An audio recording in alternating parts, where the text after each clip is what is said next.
easy. A terrible, stupid mistake. Weirdness. Still hot. Hey, it's Chuck. You know, I haven't bought a Mig Welder in a long time. So I decided I'd get another one. Nah, not really. My old one broke. So I said this time I'm going to buy one I'm going to buy a high-end unit. Nah, not really. I don't weld for a living, and I don't use a MIG welder very often. Most time for race car stuff, we use dig welders. So MIG welder is good for some stuff. Some people it's all you ever need. And if you just want to do something quick, you don't feel like dragging out the TIG welder and getting all set up for it, you can cut it on and zap it right quick and be done with it. So it's something that you still kind of need, even if you don't use a MIG welder for much stuff. So I decided to look and see what was available that was cheap, because I'm not rich. So I look on eBay, Amazon, the typical places that cheap people like me buy stuff. And I noticed there was a lot of options now for cheap MIG welders. And like back when I bought my last one 15 years ago, there wasn't much. I bought mine, the old one from Northern Tool, and it was, probably $350 or something like that. And it did a job pretty well for what it was, for all this time. But I wanted something that had more power and something that had more adjustability. This thing only had like 4 heat settings, so you had to really adjust with your wire speed, and it's kind of a pain. So I wanted something a little nicer this time and something a little more power. So anyway, I got to looking on there, and I noticed that most of the MIG welders on eBay, Amazon are very similar. They look like everybody shared the same case, just painted in different colors and called them something different. But I found one that looked, a little nicer, looked a little more modern, and had a, sleeker design, and actually had digital readout and this and that. But it was priced about the same as the other, little cheap welders on there. And this one, I think it was like $279, $289 on Amazon. There was a $40 coupon, so I was like, hey, you can't go wrong. You've been $250, and if it works at all and it works for a few years, hey, you can't go wrong. It'd be, as long as it works pretty good, we'll see. Is it worth it? We'll see, I guess. I mean, I can't say yet, but we'll find out. Anyway, the one I got, I'll show it to you here, is this. Tooliom. I don't know really how you say that, but anyway, it's a 200 amp MIG welder, full featured. So it's dual voltage. So we're going to try it out and open it up and see what it looks like. Alrighty, let's see what we have.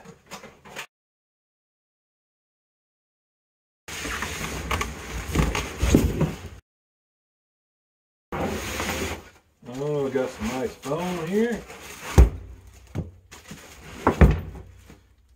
Always save your foam. You never know when that stuff can be used for something. Got our torch here.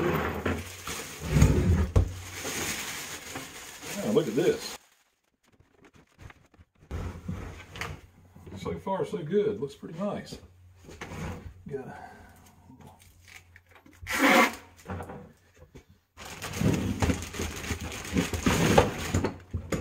torch, matching yellows. Here we got our adapter here for our to go to 110. Probably gonna use this thing on 220, so we've got plenty of 220 outlets in our building here. Got a gas hose, nice silicone gas hose, nice and flexible. It's kind of nice. So far, it looks pretty good. That's interesting. It's actually got a 110 outlet coming out of the machine, and it adapts to the 220 instead of the other way around. Everything I've ever seen before is 220 and you adapt it down to 110. Got our, oh, nice. I like how that door opens. That's pretty quality there. Way nicer than the old one I had. Take our spool off. Get that stuff out of there.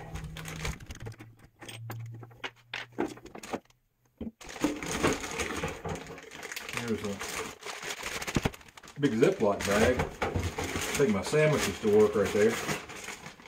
Take an extra large sandwich, maybe 5 or 6 sandwiches. Got our little stinger here to hold for our stick welder. And got our ground clamp here. Another nice Ziploc bag. Always save your Ziploc bags. If you're poor, you better wash them out when you use them, make them last. Anyway, it's okay, I guess. So far, I mean, the cable and stuff looks nice. Doesn't look too cheesy. I mean, everything looks fairly well made. I mean, it doesn't look nearly actually as cheap as my old unit that I had before, really. It's actually quite an attractive little unit there. Let's see if it powers up here to see what we got. Is there a switch on? Ah, here we go. Switch on the back.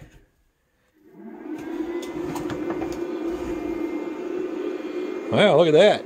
That's some R2D2 stuff going on there. Looks pretty nice. What I can tell here, it looks pretty well made. Got our gas input there. Yeah. So far, so good. Let's see how long our torch lead actually is.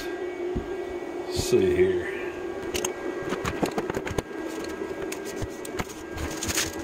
I guess you would call that about 9 feet.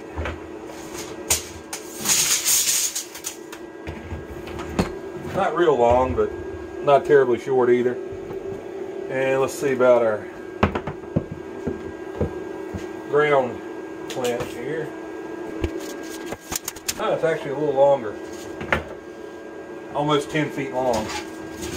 Let's put some wire in this thing and see what we got going, what we can do with it. Alright, another thing that came with this thing is this little extra feed roller. If you notice, this thing has got knurled groove in it. That's for flux core wire. And you can see there's 2 different sizes. If you look in here, you can see the one here has got the smooth ones on it. And take this off, all you do is just take this little wheel loose here and you can pull it right off. Let's install our torch lead. Here's where it goes. It's got a little plastic cover on there. Alright. And if you look at the end of your torch, it's got a little protective little cover on there. You need to get that off. Then we'll slide it on there. If you look at it, you can see where you need to line it up. So you'll want to just stick it in there. Then you just tighten this little collar up. Also, this thing comes with this little guide that helps you set it up the machine for what you're welding. If you look on here, you can look at how thick your metal is you want to work with. You look down and find out what settings to use. Settings are a little different than what I'm used to, so I'll have to definitely pay attention to this stuff. Also, it gives you all your configurations for what you're doing. So you need to change around the leads for flux core and whatnot. And it also gives you a little guide on the compatibility of your consumables and that kind of stuff. So probably going to take this thing and keep it. A lot of times you notice most companies put them on the inside of their door so you can just open the door and check it with the machine. So for some reason they give you a actual chart instead of actually putting it in the machine. So I'll take and tape this thing over here somewhere and stick it on the wall. As you can see from this configuration here, what we need to do with our leads. So we got our MIG torch in, but now we got to do something with this here. As you can see by the looks of this, it'll actually go over here to the red, the positive. So we're going to plug that in, and our ground lead will go to there. But at least now we should have power to our torch, so we can go ahead and get our wire in there. And I had a terrible, stupid mistake just now, which you missed on camera, but something that you want to be careful not to do. Got a brand new spool of wire here I got to put in this machine, and I dropped it off the edge of the table and broke it. You say, well, that's not a big deal. It didn't really hurt anything. It's just the plastic. but it'll, when it goes through there, it gives it a spot to come loose and get caught and come off the spool and cause a big bird nest. So if this thing has any issue throwing bird's nests, and it's not the machine's fault, it's going to be yours truly's fault for dropping the spool in the floor and breaking the spool. But all you got to do is put this thing on here. You can take this thing off and use it without it if you've got the small 2-pound spools. But if you got the big spools, you'll need to use this little adapter here that came on the machine. So we'll go ahead and put that on there. This needs to go in here. Slide it in there and line up your little hole. Alright, you want to put this on this side of it. But if you try to clean it like you think, oh yeah, guess what? It don't go on there. Oh, what's wrong? Oh yeah, you just turn it backwards. Backwards, man. It's backwards. Guess that keeps it from coming undone. Now we're going to stick this.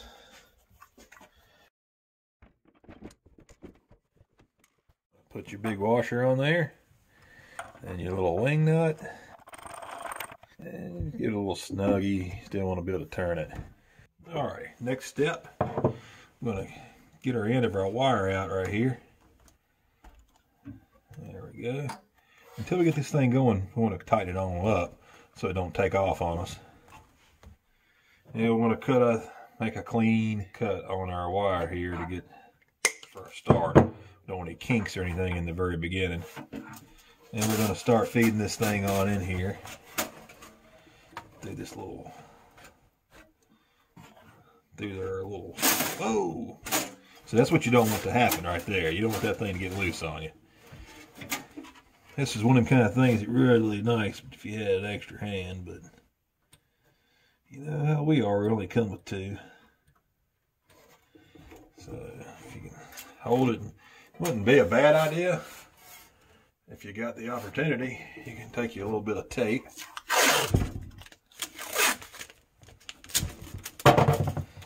Put it on here. Keep your wire from coming loose on you. That would have been a great idea like a minute ago, wasn't it?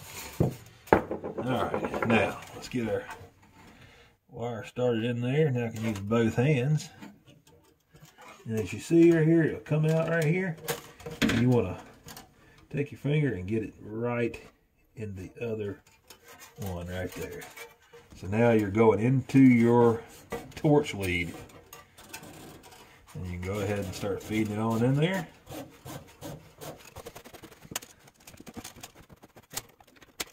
Alright. Not a lot of room to work in these small machines, but it does allow you to use the full 8-inch spool, which is very nice. Alright, so now, as you can see, a lot of times people will actually pull off your gas shield there and take off your and help it feed through. Honestly, I really don't usually do that. Usually don't have any problem getting it in there, but you can go ahead and loosen her up and do it anyway. Alright, if you keep this thing going through there, we should be able to feed it right on through now. Let's go ahead and take our tape off.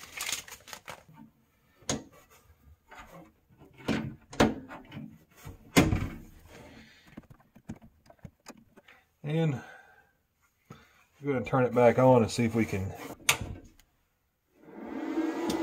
get it to feed.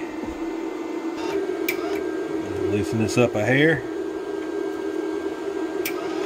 Alright, there we go. We are feeding wire.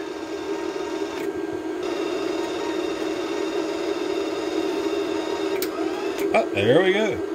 Now I can go ahead and put our tip back on it. And our nozzle cover gas shieldy thingy. There we go. We are loaded for bear now. Ready to go. Alright, got it stuck on our cart here. Inside our AHP TIG. So we're going to go ahead and get our ground on there. Find your little tab there. Stick her in. Alright. Now, we're going to hook up some gas Now we're using what they call Mig gas. It's what I use here is a 75-25 argon CO2 mix. You got our regulator on it. The regulator does not come with the welder, so if you want to use it with gas, which if you're going to buy a 200 amp welder, I'm sure you will. But here you go. We're going to change it over. Got the old hose that I had with my old welder here. We're going to change it out and put the that new nice hose that they gave us. This machine is a little deeper than the old one. There. Go ahead and loosen this up. Get this off here.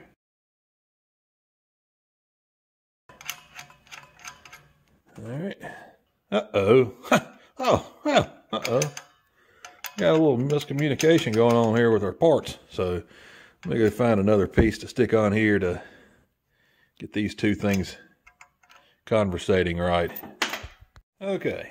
What I did was I got the one off the old hose that uses the right type of compression fitting that my regulator uses. Put that on there. Then cut the end off of my new hose, and then I can just stick it right on there like so. There we go. We got our hose connected on both ends. So we are cooking with gas. Ready to try this bad boy out. See how she does. Alrighty. Let's try this thing out of here a little bit. I've made a few little test beads on some scrap stuff, and we're going to do one of these. I think they call this thing a T-joint. It's where you take two pieces of plate and tack them to each other on the ends there so we can make a bead. Because this right here, when you get to welding, it's going to be 95% of what you do. Sitting at a table in a comfortable position with brand new clean metal standing on top of itself. So actually most of it's going to be laying under a car with some greasy rusty piece of metal that you really can't get it clean because you can't get to it, and it's totally not in your 100% line of sight, and you're going to lay under it and sparks going to fall in your face. And anyway, but this right here is way more pleasant, so we're going to do this instead. So this right here is actually 1/8 inch plate, and if you measure this in millimeters, according to this, we're looking at about 2.8 millimeters. If you get our chart out here, see what Tooliom suggests for our settings. We are on solid wire, C25 mixed gas, and we don't have 1/8 plate, but we do have 12 gauge at 2.5 millimeters, and we have 11 gauge at 3 millimeters. So we're right between those two with the 2.8. We're a little bit closer to the 11th gauge. And that 11th gauge, they want you to run it at 200 amps, and the 12 gauge, we're supposed to be at 192. So between those two, there's not a lot of difference there. You know, 195, 196, whatever. But on my test pieces, I burned around a little bit. I found that it didn't. Here we go. Still hot. It didn't want it to be that hot.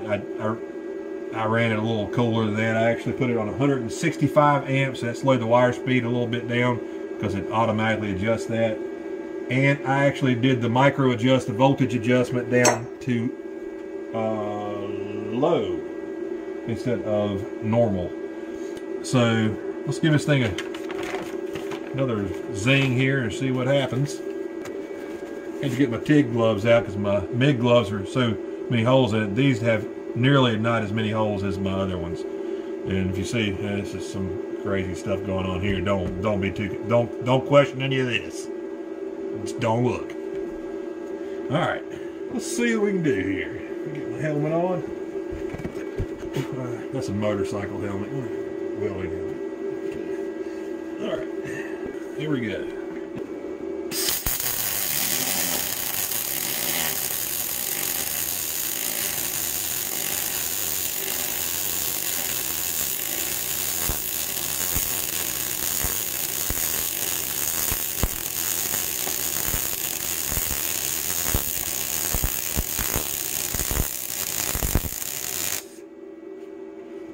All right,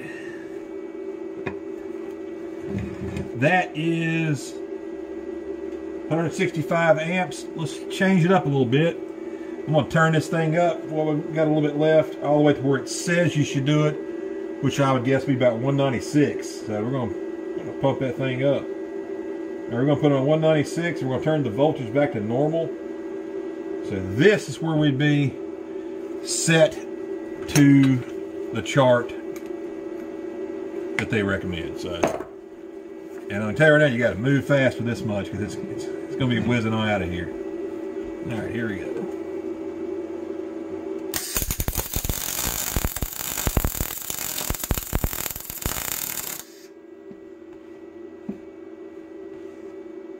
Well, actually wasn't that bad. It flattened out a bunch, so take a look at that. All right, there it is. As you can see here, this is where I started out with the lower than they recommended setting of 165 amps, which auto adjusts my wire speed. And right at the end here, we switched up to the setting where they recommend, which is about 196. Let me hit a wire brush on that real quick and see some of that soot off of it so we can see it a little better.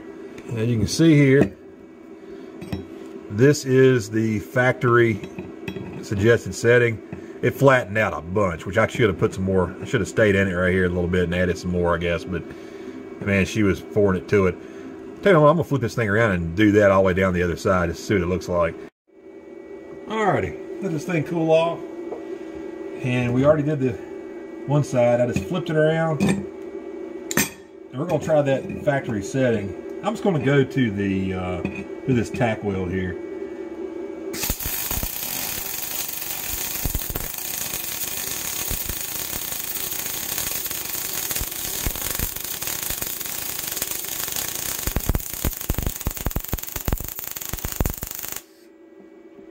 Went further than I said I was going to, but let's take a look. I don't know. It's kind of has more of a pointy looking ripple in it, but it's not bad. You definitely got to move with it though. You sit around, it's gonna have all kinds of weirdness. I'm gonna actually go down now and turn the heat down on it some and do the rest right there. Well, let's turn it down to low. Let's just see what it actually does. Gotta watch me, I might run off the edge and mess up my miniature welding table here.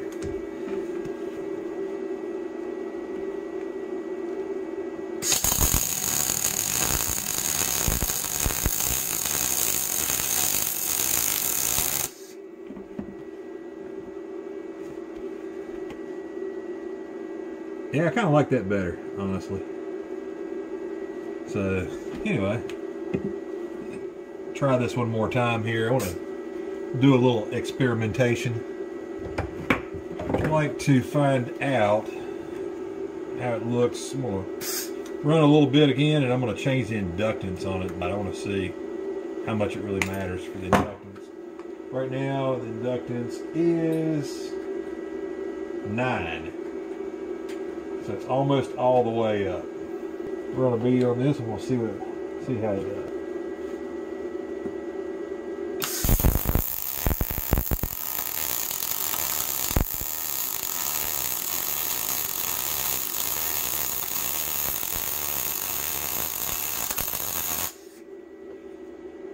All right. A little more peaked. Let's turn the inductance down. Let's see what happens. Put it on 3. Try it out.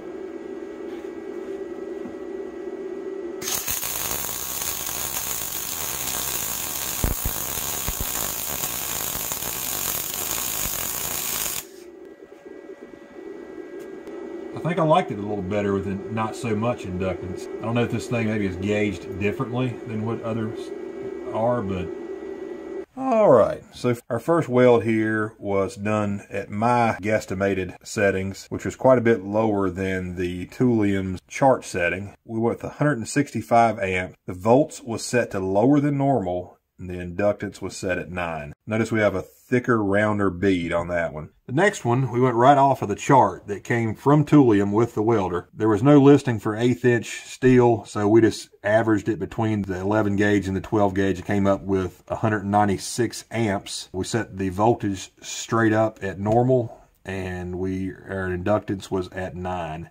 This one was pretty hot and fast, and the bead went completely flat. On the next piece, I left the amp set at 196, but turned the voltage micro adjust knob all the way to low. The inductance was still at 9. And you can see the little difference between those. Then for our last one at the end, I left the amp set at the chart number of 196 amps, and the voltage micro adjust was set low still, but the inductance was changed from 9 all the way down to 3. The range goes from 0 to 10, so it went from almost all the way to the highest number to really close to the bottom. This gives you a good example of just how much difference the settings can make. All right, folks, what did we learn? We learned the settings on this machine are way different than what you're used to if you're used to MIG welding. If you've never MIG welded before, it's probably going to be easier than learning the other way. You look on the chart and figure out what your amperage should be for the thickness of the metal that you're welding, and you go in here and set your amperage. And that automatically sets your wire speed to what the computer in this machine thinks it should be for that amperage. And if you set it, if you put it on normal, that's going to be what the machine thinks is the correct voltage for that setting. You can turn your heat up and down a little bit by just from that setting by going high or low on that, but this is not a static voltage setting. It's going to change depending on what this is on. So a little different, but not bad, just different. So for the price range, for that $260 to $289 price range, depending on if there's any coupons on it. Like I said, when I bought this thing, they had a $40 coupon on Amazon, so it was pretty cheap. In my opinion, you get more bang for the buck with this than anything I've ever seen. Other 200 amp MIG welders in this price range that you see on eBay and Amazon, they don't have nearly this kind of features and adjustability and the actual sleekness design of the machine. It doesn't look like a big square box with a couple dials on it. So you got your digital readout and you got all these cool settings on it. They actually have inductance settings on a machine that's this inexpensive is kind of crazy. So to be able to change inductance on this thing, you just put it on inductance and you can turn it up and down from there. As you see, I had it on 3, and then it goes right back to being the amp control as soon as it finishes blinking. 2T setting is the normal MIG setting. You pull the trigger, wire comes out and sparks fly, or put it on 4T, which I couldn't never figure out how to get that to work. I didn't look into it far enough because honestly, there's zero reason I would ever use that. But 4T would be pull the trigger and nothing happens yet, but then you let off, the wire starts feeding and sparks start flying and keeps going until you squeeze it again and let off. That would be good if you were on a motorized fixture welding something that takes a long time, I guess, but I really can't think of any reason that a normal person would ever use 4T. It's got the gas settings over here, or the setup. Like right here, we're on the 80/20 CO2 argon, and then we got lift TIG. To use that feature, you have to buy an optional TIG torch, and does not have high frequency start, so you'd have to tap it on your workpiece to get it to actually start your arc. It's not really automotive friendly. I really don't know. It's just old school. It's just the way that people used to do it before they had high frequency start. Anyway, and then you got MMA stick welding. It does come with your little stinger, so you can get some welding rods and go to town if you want. It's not really my thing. It's not automotive. But then you have your 100% CO2 setting. So if you want to not spend as much money on your gas, you want to buy just straight CO2, save you a few bucks, you can do just fine with just CO2. I think the CO2 mix works a little better, I think. But then you got Flux core, which is pretty cool if you want to run Flux core. Flux core isn't really automotive at all, but you want to go outside and fix your fence or something, it's the deal. You don't have to worry about your gas blowing away with the wind, and you don't got to drag a big tank out there. You can just, with a machine like this, you could use it on 110 and run find a plug-in. You could get busy outside with some flux core if you needed to. But pretty decent little machine. A lot of features there. I'm happy with it. I'm not gonna I'll be keeping it. I'm not sending it back. 200 amp inverter technology, pretty good. So if you want to try one like that, I definitely would not see any problem with using this for automotive race car type stuff. If you don't need the TIG weld, if you're not dealing with chromoly or anything, I mean, heck, this will do a lot of stuff. So anyway, Chuck out.